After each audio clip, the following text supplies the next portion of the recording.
Hello friends, कैसे हैं आप। आज हम अदरक के बारे में आपको कुछ बताएंगे। जब हम अदरक को बोते हैं तो उसमें पहले पानी में डालकर देखते हैं और फिर उसे हम एक गमले में बो देते हैं। उसके 32 दिन तक उसे पानी देते रहते हैं। उसके बाद लगातार फिर उसे पानी, हवा, सब चीज़ मिलती रहती है और वह अपनी प्रकृति के अनुसार बढ़ता जाता है। 173 डेज़ के बाद उसे हम निकाल लेते हैं और उसकी खेती हो जाती है। उसके बाद हम स्टोन पाइन यानी कि कॉफ़ी के पेड़ को उगाते हैं।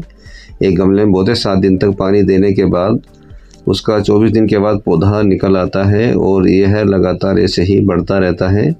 और आफ्टर ऑल काफ़ी मेहनत के बाद यह पौधा भी समथिंग 200-300 डेज़ में बनकर तैयार हो जाता है।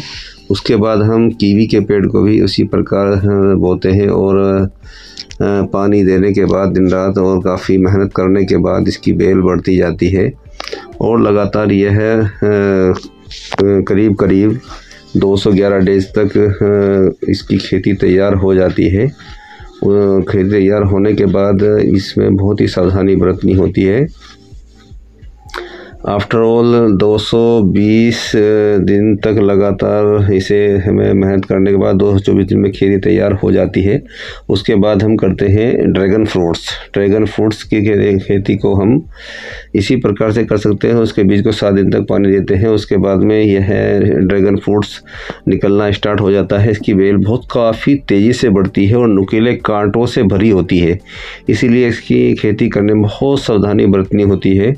और लगातार इसके बेल के साथ साथ हमें पिलर या लकड़ी के डंडे आदि खड़े करने होते हैं और इसकी बेल को बीच बीच में से काटना होता है, जिससे कि इसमें अलग फुटेर पड़ जाती है। और इसकी खेती बहुत ही लंबे समय में समथिंग 1.5 साल में जाके कंप्लीट होती है।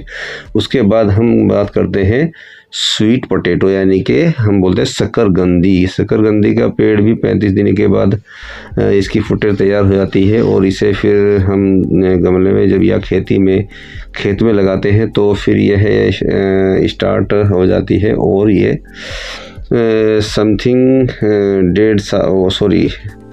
175 डेज समथिंग यह 240 डेज में बनकर तैयार हो जाती है और यह खाने योग्य हो जाती है। उसके बाद हम बात करें तो यहाँ पर टोमेटो यानी कि टमाटर की खेती को भी यहाँ पर इसके बीज को 7 दिन तक एक तरीके से भिगोने के बाद इसका पेड़ तैयार हो जाता है और इसका पेड़ भी बहुत तेज़ी से बढ़ता है और ये बहुत अच्छा भी लगता है। इसके फूल पीले रंग के होते हैं और ये इसका जो 75 डेज़ के बाद इसका फल बनकर तैयार